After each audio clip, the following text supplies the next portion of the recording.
If I could give you a tool or resource that would change your life in positive ways, change your results, create more happiness in your life and help you get better at anything you desired. And if I could promise you that this tool would cost you nothing, require only yourself and could be used at any time, would you be interested? I'll bet you would. Now, at the risk of sounding a little bit like a carnival barker or used car salesperson, what I just told you isn't hype. There is such a tool. And you already possess it. The tool is reflection. I'm sure that you know people that have been on a job for 10 years and have continued to get better and better at their work, and you probably also know people who have been on a job for 10 years, but it is like they have 1 year of experience, 10 times. In other words, they never really reflected on their work and results, and so nothing seems to get better. They don't seem to learn from their past experiences. Which of these people would you hire? Which of these people do you want on your team?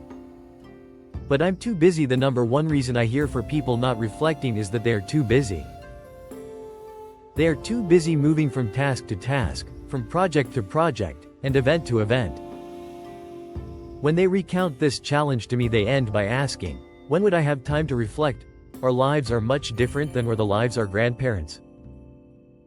75 or 100 years ago in the evening, people would gather around a table or sit on the front porch and sip iced tea and visit about their day. What they were doing was relaxing and, while not in a very structured way, they were reflecting on their day. We all know that this type of reflection works because as one of the things we ask our children when they come home from school is, "How was your day?" We say we are too busy, that the reason we don't reflect is that we don't have porch time. Somehow we do find television time, and while there is nothing wrong with television, it doesn't allow us the space, time or opportunity to reflect as we sit watching it. Other reasons time is typically our excuse, but it isn't the only reason we don't reflect. We also don't reflect because we don't think about it. We don't realize the importance of it. We don't value it. We don't think we know how to do it.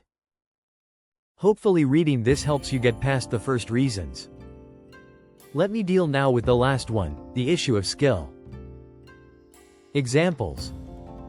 We all know how to reflect. Consider sitting around a table with friends playing a card game. In between hands, people are talking about what they could have done, should have done, might have done. All of this conversation is simple reflection.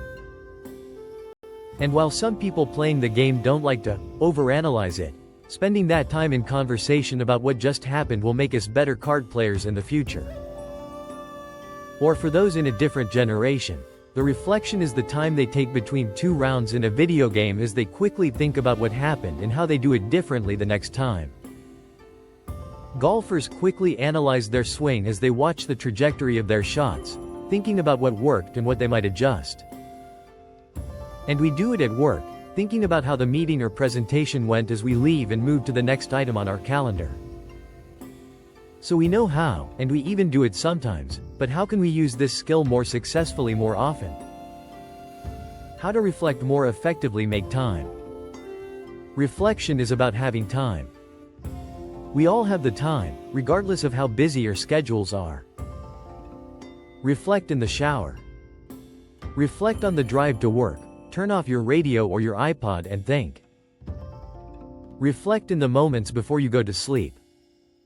Reflect with your family as you eat a meal. Turn off the television. There is time, we just have to carve it out. Ask questions. Reflection is about thinking, and questions help our brains think. Consider using his list of questions as your starter set of reflective questions. The questions to help you think about what happened and what you can learn. What worked?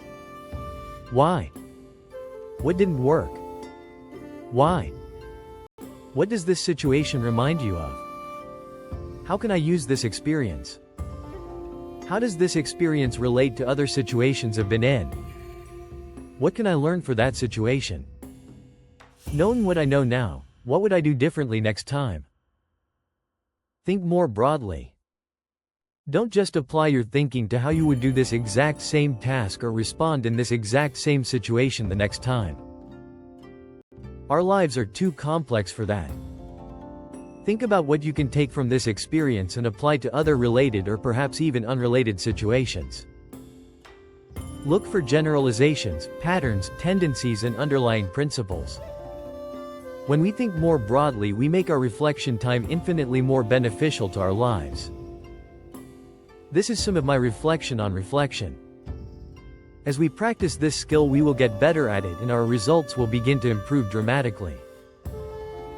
Make the time. Ask the questions. And by all means apply what you learned.